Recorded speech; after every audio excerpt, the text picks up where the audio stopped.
He rode into town with dust on his boots and greed in his heart, chasing a secret fortune buried beneath the dead earth. But before the sun set, one widow's tears would force him to choose between the gold he came for and the man he still had a chance to become.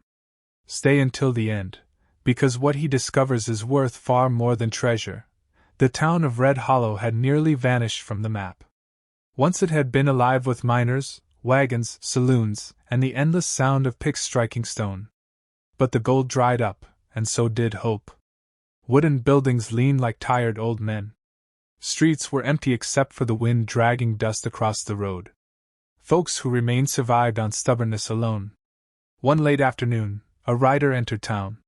His name was Caleb Kane, though most places knew him by other names: drifter, gambler, thief, liar.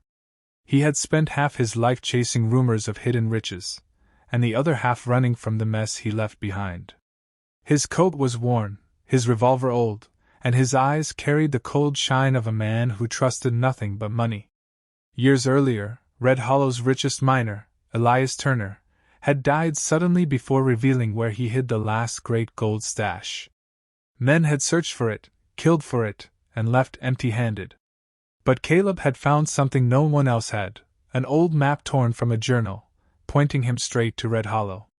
He smiled as he rode in. This town wasn't a home. It was a graveyard with treasure underneath. At the edge of town stood a small weather-beaten house with a crooked fence. In the yard, a woman struggled to lift a bucket of water. Her dress was faded black. Her hands were rough with work. Her face was young, but sorrow had aged it. Caleb dismounted when he saw the bucket fall. "You need help?" he asked. "I need rain," she replied sharply. "But since you ain't the sky, no?" Caleb smirked. "Friendly place. It used to be."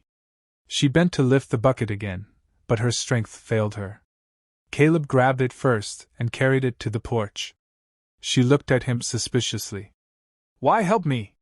Maybe I'm kinder than I look." "No man who says that ever is." Her name was Martha Turner. When Caleb heard it, his heartbeat paused. Turner. Widow of Elias Turner. Fate had just opened the front door. That evening, Caleb rented the last room at the boarding house and learned what he could. Elias Turner had indeed died years ago in a mine collapse. Martha was left with debt, a failing house, and a son who had passed from fever the winter after. Since then, she lived alone, surviving by washing clothes and sewing shirts. Caleb's greed sharpened. If anyone knew where Elias hid the gold, it was her. The next morning he returned to her house carrying flour and coffee. "What's this for?" she asked. "Neighborly manners." "You ain't my neighbor." "Could be." She almost shut the door, but hunger and pride were fighting inside her. Hunger won. Days passed. Caleb repaired her fence, chopped wood, fixed the leaking roof. He played the helpful stranger while quietly searching every inch of the property whenever she wasn't looking. But Martha was no fool. One evening, while they sat on the porch under a red sunset, she asked, "What are you really after, Caleb?" He hid his surprise. "Maybe peace." She laughed bitterly. "Men like you don't ride into ghost towns for peace." He stared into the horizon. "Maybe I got tired of running." "From the law?" "From myself." She said nothing after that. For the first time in years, Caleb found himself telling truths he never meant to speak. About his father, who drank away their farm. About stealing to survive. About becoming the kind of man he once hated. Martha listened quietly. Pain recognized pain. But late one night, Caleb discovered something hidden beneath loose floorboards in her barn. An old iron key wrapped in cloth, with Elias Turner's initials carved into it. Gold. He knew it. The next day he followed Martha into the hills from a distance. She walked to the abandoned mine cemetery, where wooden crosses stood crooked in the dirt. She knelt before Elias's grave and cried softly. Then she dug beside the grave and removed a small locked metal box. Caleb's breath caught. She carried it home. That night, greed conquered every better feeling he had begun to grow. He waited until midnight, crept inside her house, and found the box beneath her bed. His hands shook as he used the key. The lid opened. Inside were not gold bars. Not coins. Only letters. Dozens of letters tied in ribbon. A tiny child's wooden horse. A wedding ring. And one folded paper marked, "For Martha, when I am gone." Caleb stood frozen. Martha's voice came from the doorway. "Looking for treasure?" She held a shotgun steady in trembling hands. Caleb slowly turned. Tears ran down her face. "You're just like the rest," she whispered. And for the first time in many years, Caleb felt ashamed. Caleb could have drawn faster than most men. Could have lunged, lied, escaped. Instead, he lowered his eyes. "I'm sorry." Martha's hands shook harder. "Sorry don't men trust?" "No," he said quietly. "It don't." She motioned with the shotgun. "Get out." He stepped into the cold night carrying nothing but the weight of himself. By sunrise, the whole town knew. Red Hollow had little excitement, and betrayal spread quickly. Doors closed when Caleb passed. Men spat in the dirt. He became what he had always been. But something had changed. For the first time, he hated it. He saddled his horse to leave, yet as he reached the edge of town, smoke rose behind him. Martha's house. He turned hard and raced back.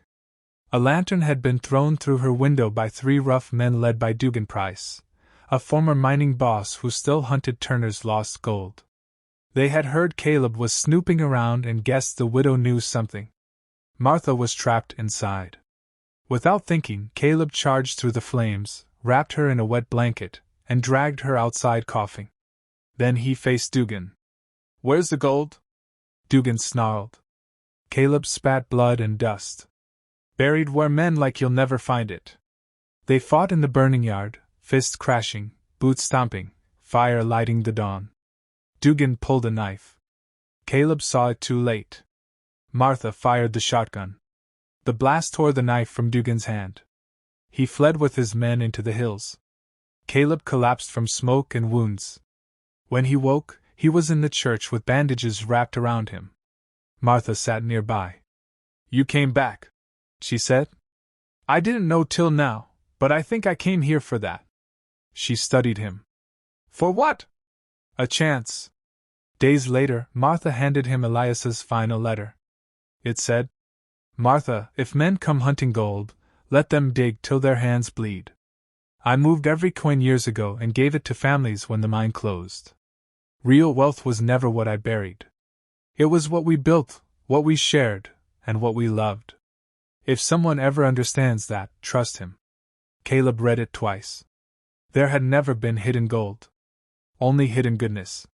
Dugan returned one last time with 2 riders, desperate and armed. But this time the town stood together.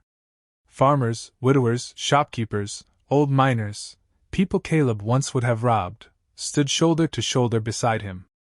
They drove Dugan away for good. Red Hollow slowly changed after that. Caleb stayed. He rebuilt Martha's house board by board. Helped repair wells. Cleared fields. Worked harder than he ever had chasing treasure. Trust came slowly, but honestly. Months later, children laughed again in streets once ruled by dust. One evening, Caleb and Martha sat on the same porch where they first met. "You still chasing gold?" she asked. He looked at the sunset over the town they had saved. "No," he said softly. "Found it." She took his hand. And in that quiet touch, Caleb Kane became richer than any man who ever struck the earth. Some treasures glitter in darkness and vanish by morning. But kindness, redemption, and love only grow brighter with time. A man may come seeking fortune, yet leave having found his soul. If today's story touched your heart, please like the video and subscribe to the channel. And remember, even a small act of kindness can change someone's entire life. Red Heart.